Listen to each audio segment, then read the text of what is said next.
Half a day. Welcome back to Boka Box. This is episode 11th century. We're a podcast on the KWM Podcast Network. We are on all streaming platforms, whatever you want to call it. We're there. Please check us out, follow us, listen to us. We have a bunch of other episodes that we've shot before. We are all about health, fitness, the journeys that encompass that. We are very realistic about our approach to trying to get people to be healthy, to live a healthy lifestyle. And I like to bring people on the show who, like myself and like you guys, have a realistic view about health for themselves. And it's in hopes that, we encourage everyone to take the steps they need to kind of figure out what works for them. So today I have one of my bromos, well, my only bromo. I have Mr. Logan Reyes with me. What's up, man? Hi. How's work, man? How you been?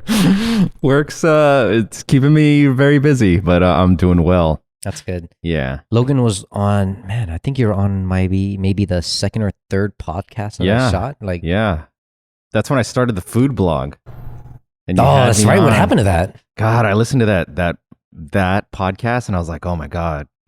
I was trying to direct the conversation instead of having a conversation. I was just cringing, after doing all my hosting and whatever. I learned just so many mistakes were made on my part. Well, you live and you learn, right? Sorry to your listeners for that first podcast. But it's been a while since you've been on the podcast, right? It's a long time. How long have we been doing this? A couple years? Well, on and off. Last year was a complete wash. There's no podcasting then. I think we stopped right before the pandemic. The panorama, yes. Yeah. But now we're back. We're trying to, we talked about the whole COVID thing over the past year, how to stay healthy. And I think now we're at a place where, at least for me, and for you as well, we did like a few months of really taking a serious look at our health, just to stay healthy for everything. And I met my goal. Did you meet your goal? I exceeded my goals. Yeah. What did you start off with and what did you do and how'd that go for you? Well, during the pandemic, right? Shut down. So the gyms were closed. I didn't stay motivated and work out at home. So my body went through this transition where my weight stayed the same, but I lost all my muscle mass, but I stayed around the same weight, right? Yeah. So by the end of the year, I think towards September when they reopened gyms, September 2020, around then when gyms were allowed to reopen, I guess I just had this resolve to turn my life around. I realized how out of shape and thick I had gotten.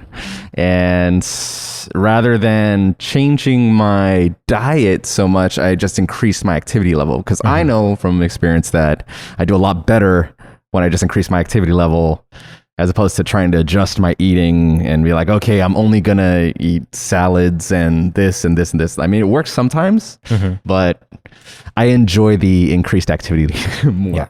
And I think a lot of people, I think they go that route. Like people are not willing, a lot of the times, they're not willing to make the sacrifices they know they should be doing or the changes they know they should be making in order to, reach their goal as far as food is concerned. So instead of like changing food and touching that, then they work on their activity level, whether they increase that or they change the type of physical activity they're doing.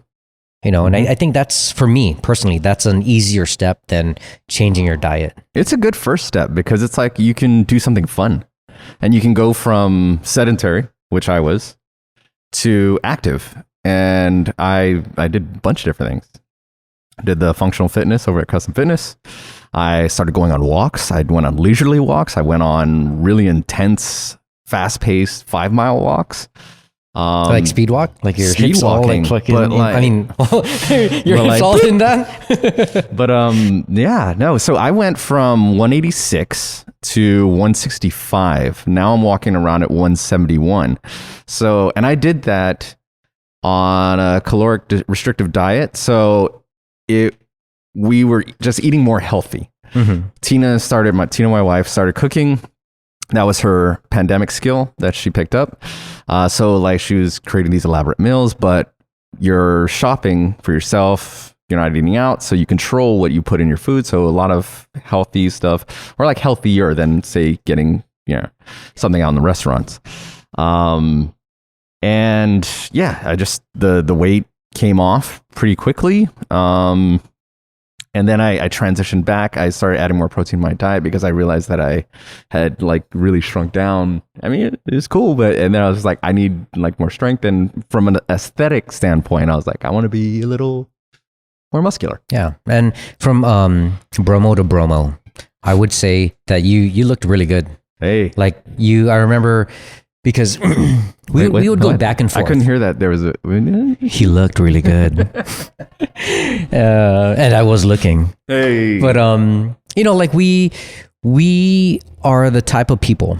We have the type of relationship where we are able to kind of push each other, right? And we saw we saw each other get fat, and we were like, hey, things need to change. And so when Logan was like, okay, we need to start working out more, start paying attention. I mean, we couldn't work out together. it was the call outs. Yeah. So background, even though like I went back to the box, you and your family, you decided you would stay away, right? Mitigate the risk, not take any chances. I have a different living situation, right? So anyway, yeah, so I was going to the box. We were staying safe, keeping our distance and everything. And luckily, I didn't catch the COVID. Stayed healthy. But that was the call out. It was like because I didn't get I couldn't work out with you anymore. I would tag you in my stories on Instagram and be like, where are you at? What are you doing? So we were doing the My Zone thing, tracking each other and then scrutinizing, criticizing really each other's output. We were attacking each other's fitness abilities. Yeah, it was that time. It was trash talking with the goal of motivating the other person but you and I have that rapport, right? Yeah. Other people, what I thought was interesting about it was other people were like, whoa, is there something? Are you guys mad at each other? What's going on with you two? What's going on? And we had to explain to people like, no, this is how we motivate each other. Like, there aren't a lot of people that can talk to me that way or that can call me out that way. You're one of maybe two. Yeah. 3. And you're the same for me. You're I don't get butt hurt easily, and I don't get humiliated very easily. And I wasn't at all. But that's, whenever we do these call outs, it was always fun for me. It was like, oh, this guy. I didn't think it was fun. I thought he was hurting me. It was fun for me. So, one of the things that, the reason why I asked you to come and talk with me today was because I wanted to get more of a feel for now that, after the pandemic, you and I have taken steps to consistently reach our goal. And like you, I went from 181 to 166. I dropped almost 7% body fat in a 3-month span. I was really dedicated to my diet and my fitness. I picked everything up. It was I loved it. But then we reach our goal and what? Can I actually clarify something? Yeah. I didn't set out to lose weight. I set out to be active and get fit again because I had become so sedentary. And then, like when you're on lockdown, there's like nothing to do, right? It's just you stay home and that's it. So I wasn't really tracking my weight loss. I knew it was coming off, my wife. I got that kind of feedback from her and other people that saw me, but it was more just about getting back on track. Yeah. And then, so now here we are, we're back, we're working, days are busy. How do you keep that up? Is that the question? Is that where we're? And that's the point I wanted to kind of get at is now that pretty much our lives have come back to normal, after the pandemic. We are both a lot busier. We're a lot more stressed than we were, a year ago, or even maybe a couple years ago. Things change, life changes, and we have to learn how to adapt and fix things. But how are you able to do the work you're doing, live the lifestyle you're living, but still pay attention and make fitness and health a priority for you? Okay. Without going like too overboard, See, okay. So when I started working, full days in the office, the schedule had to adjust, right? And I had to really figure out what my priorities were. And I just turned 40, so it's also like, you are old. Yeah. What's realistic for a 40-year-old man who also has a very demanding job, who wants to stay in shape or at least stay healthy, right? So I really had to, have an honest talk with myself and really figure out my priorities. So like, whereas before it was like, don't miss any days. It's like, if I miss a day, that's okay. But I'm not going to miss 2 days.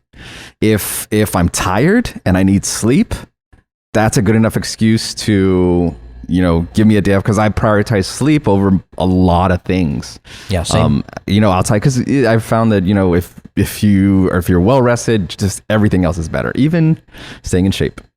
Yeah. And it helps. It helps you either, whether it's weight loss or you're just trying to be healthy. Sleep is super important. Very important. Sleep at the same time, keep a schedule. That's the hardest part about working and working out. It's like trying to keep to a schedule, because the demands, they'll come in. They'll come in early, they'll come in late. It's gonna mess your schedule up.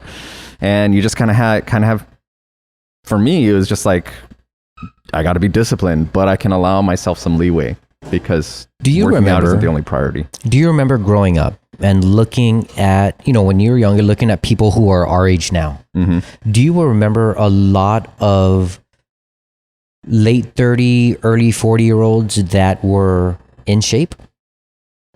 Like your aunties and uncles and, No. No? No. I don't either. Like my family, I don't think there was one person in my family that I knew of that made health a priority for themselves. And and it showed, Yeah, and plus that baby boomer generation, different values or different ideas of what healthy was, right?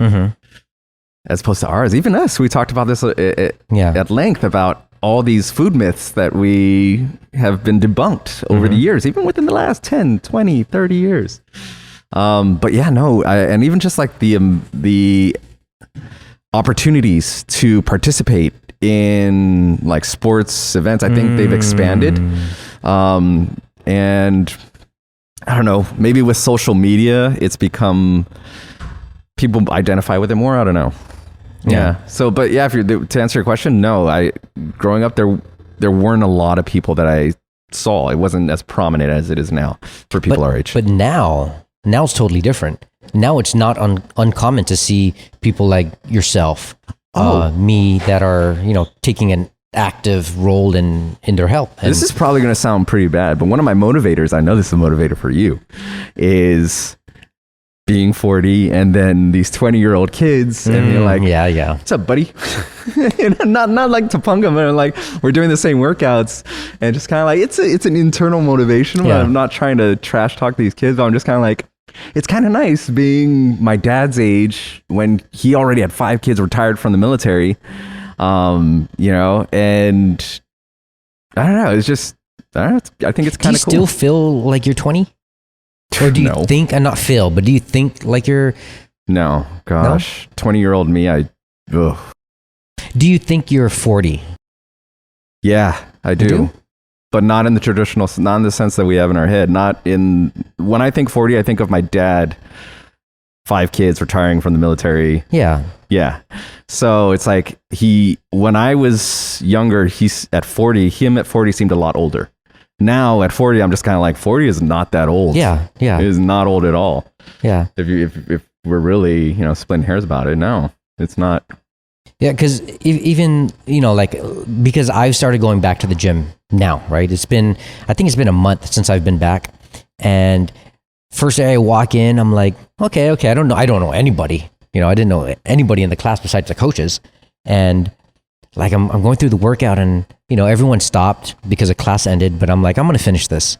And people are coming out and they're looking at me and they're like, whoa, this guy's weird. Why is he still working out? And I'm like, yeah, you should be at home taking care of your kids. What are you doing here? You're so old. But I did the same thing like you. Like, I'm looking at the class and I'm like, I'm imagining this what the kids say. What's it called when is it matching? Huh?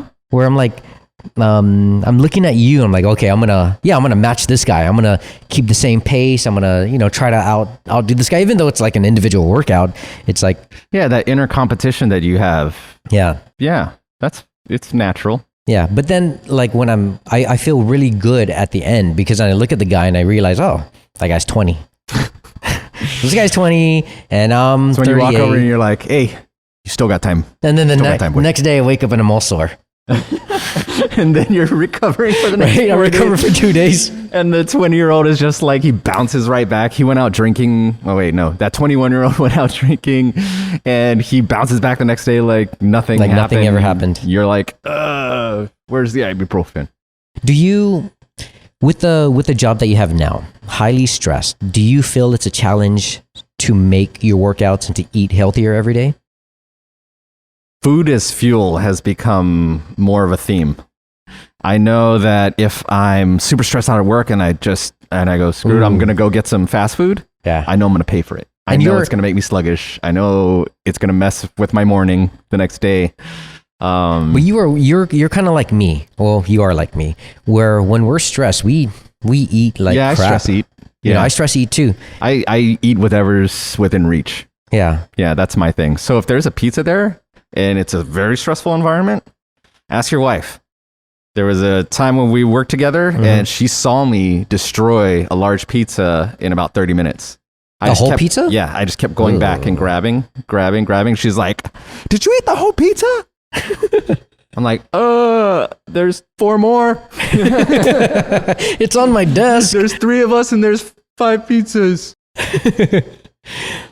But do you have to constantly fight that demon to not, get off demon, track? the just give up demon? Yeah. Like, screw it. Yeah. Let's just eat badly all the time. And because I think I think that's what, like, when I look at my aunties and uncles when they were my age, right, 40, almost 40, that's what I think a lot of people did. Like, they just gave up and they're just like, well, I'm just gonna live life and not have to worry about health and whatever, and I'll figure it out later. Well, I think the older you get, the less you care about being cool.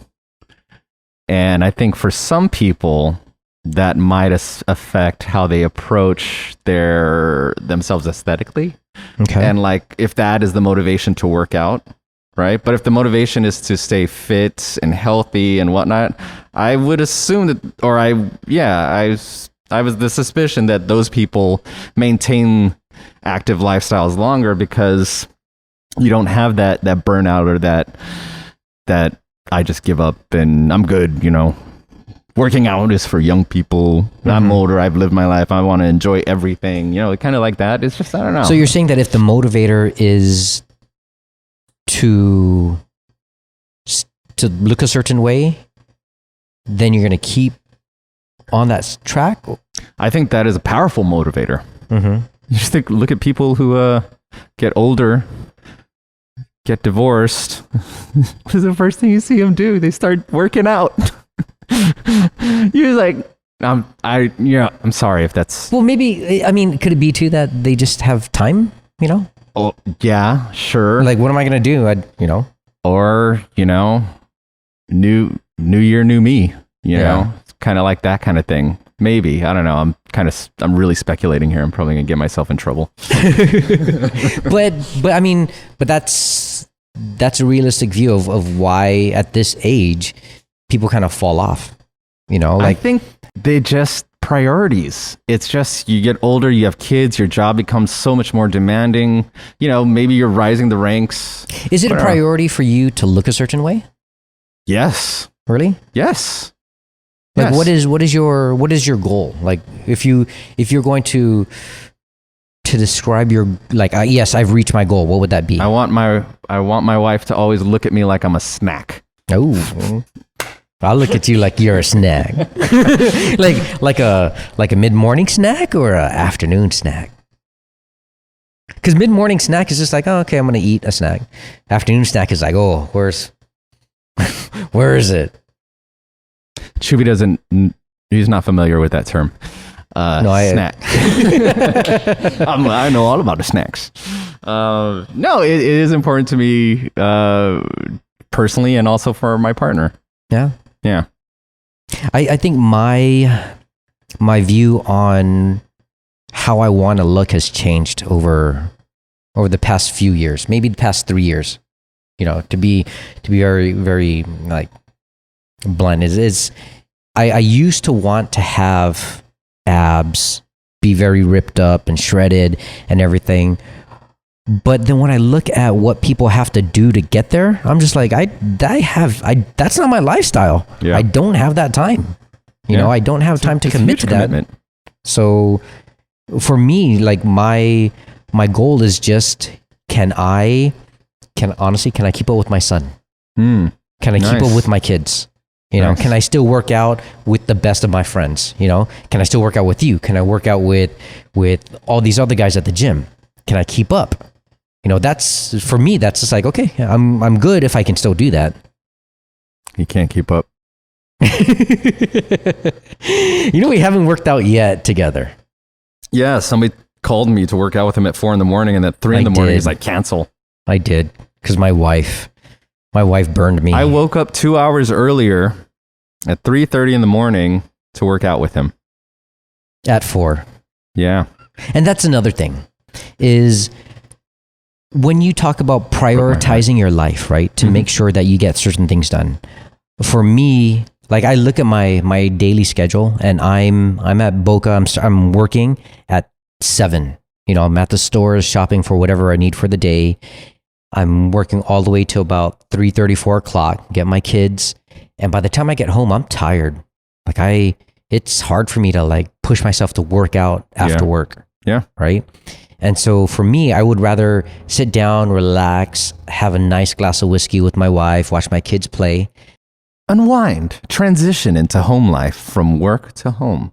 You're transitioning. Yeah. But then I have to set my priorities and be like, okay, I need to work out. I have to. It's a priority. Good. When am I going to do that? If after work I can't do that because, you know, I want to be with my family, then for me, it's the sacrifice that I have to make to wake up at 3. So I work out at 4 a.m. And, you know, like even like when our friends started working out at 4 a.m, both you and I were like, screw that. That is ridiculous. That was a crazy group, and then it spread like wildfire. Yeah, and now it's like, I want to join. Yeah, you know. But priorities, man. How do you get people to understand that it's okay to live your life, but then again, going back to finding ways to incorporate a healthy lifestyle?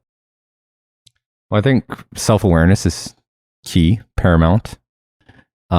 Setting your priorities and keeping them realistic, right? You preach that about setting goals, making sure they're realistic, and you know, there's a lot of different tools that people employ. But for me personally, it was, what is the priority? And you know, is working out the priority? Am I going to sacrifice productivity at my job because I need to work out no, I'm not going to do that, right? So I got to make it work. Yeah.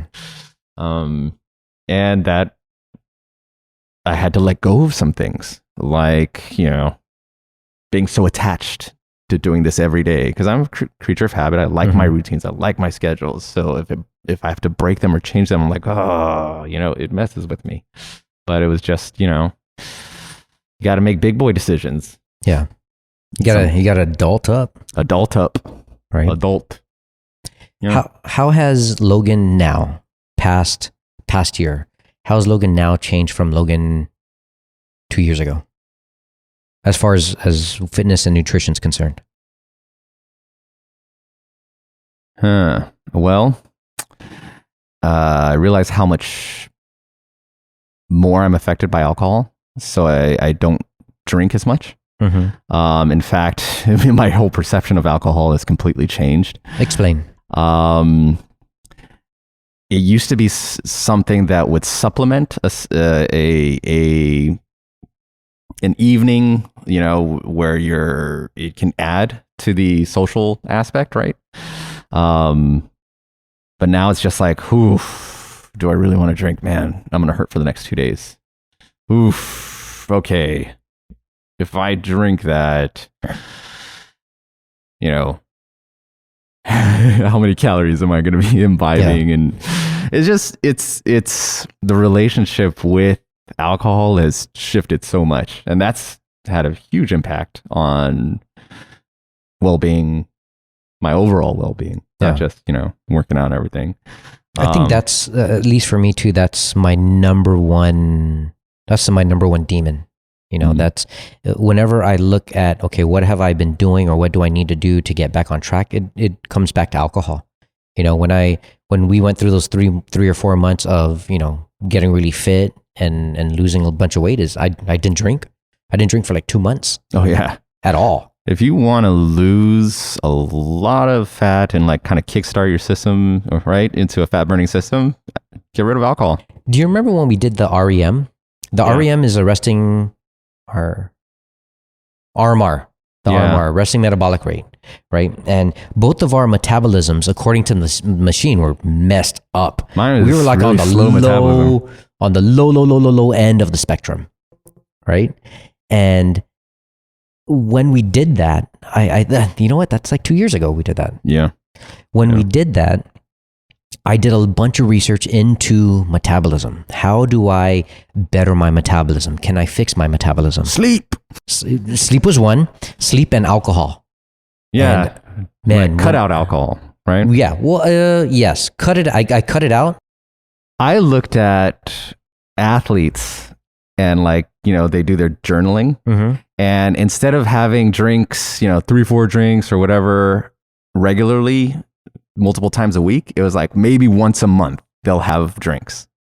Maybe. So that was the first kind of inclination. I was like, ooh, let me take a look at my drinking habits. And oh yeah, no, cut that out. Yeah. And I also have problems. Like I'm pretty compulsive. Meaning, like, let's say there's a bag of chips, I'll finish the bag of chips just because it's like one after the other, and then it's gone. If I have a drink in my hand, I will drink the whole thing and then go and grab another one. Yeah, I get what you mean. Yeah. So that was one of the behaviors where I analyzed my lifestyle. I was just like, ooh, it's okay to leave it. Maybe it's just like something that I picked up while I was in college out in the States or something. And, that relationship with alcohol, it's funny how this is turning into a conversation about a relationship with alcohol. But it's kind of glorified. Like when I was going to school, it was glorified about how much you can drink, finishing your beer, not nursing your beer, that kind of culture, right? And it's just kind of like, that just seems silly. To be a grown man and being like, have this inner frat boy in the back of my head going, finish your beer. And I'm just like, leave childish things in the past. I think for me it's different because I didn't have that kind of experience where I had to finish my, my drinks or whatever. But growing up, for me, it was always my parents instilled in me, clean my plate, finish everything that you have. If you open up a can, you drink the whole thing. No waste. No waste, yeah. And I think a lot of people here identify with that. Yeah. But I think for me, that's one of the things that attributed to, kind of like my overeating. Because even if I wasn't hungry, I would look at my plate or my drinks or whatever I had in front of me. I'm like, I got to finish this. Or if there's like a piece of chicken left on the plate, for my family to take, it had to be gone. That's just how it was for me. And I had to kind of get over that. Like, it's okay to leave it and have leftovers for the next day for somebody.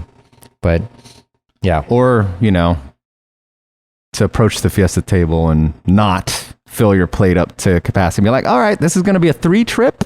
I'm going to stay at the table and be like, all right, I'm going to start with the rice and the chicken, maybe get some potato salad. Start with those 3, come back, fill this plate with a salad and some fruits. The second round, I didn't just being more strategic instead of like pound it on, layer it on. Yeah. Yeah, no. I don't know, man. Well, for the busy individual, because we're both busy again, for the busy individual, what are 3 things, if they wanted to get healthy again, turn their lives around to become more health-minded, set health as a priority, what would be 3 things you would recommend that they do? Meditate. Really? Meditation's huge, man. But I know people knock it all the time, but those old hippie people that are super cool and just like, yeah, man, whatever. They figured it out a long time ago. Meditation. I was saying that in jest, but honestly, what's the question again? You want to like 3 things that you should do if you're trying to get back on track, or you want to set health as a priority. Dude, I'm telling you, meditation's huge. I'm serious. But doesn't that lead to, like you said, the first thing that you did was self-awareness? Yeah, that's what I mean. Okay. Some people, there's many different types of meditation, but I think just allowing yourself to relax and just be in a moment and just, it can bring clarity. It can bring, especially if things are on your mind. Yeah. And if you're stressing out about being out of shape, I think maybe you could find that clarity through meditation. I don't know. Okay. So that's sleep is a huge one. Which one? Sleep. Okay, 2. And this isn't for everybody, but maybe reevaluate your relationship with certain foods, like foods or drinks, alcohol, sugar, diet sodas, chips, snacks, whatever. Like really take a good look at yourself and be like, are these healthy? You know your unhealthy habits. We all know our unhealthy habits, and usually a telltale sign is we don't feel very good when we do them, right? So it's or like we don't want to let go of it. If you have unhealthy eating habits, you already know. Maybe the meditation would help a little bit with that, but really, really examining your relationship with food, and then just, I don't know, everyone's motivation for working out is different. I think you don't have to do any one thing, but you got to do something. Find out what works for you. If you like golfing, go golf, if you like going on walks, go on walks. If you like CrossFit, go CrossFit. If you like paddling, go paddle. You can't do nothing and expect to be in shape. Yeah, do something. Anything. Yeah. That's it. Yeah, that's cool. Thank you. Well, that's it for Boka Talks. I hope everybody that listened, I hope you guys really enjoyed our conversation. I hope you guys take some of the things that we talked about and, tweak it, make it your own, put it into your life. And I hope it helps you guys get healthier in whatever aspect that you take that. Until next time, I'm Jess Rosario. I am the owner and nutrition professional with the Boka Box. You can come here in Agana to our new location.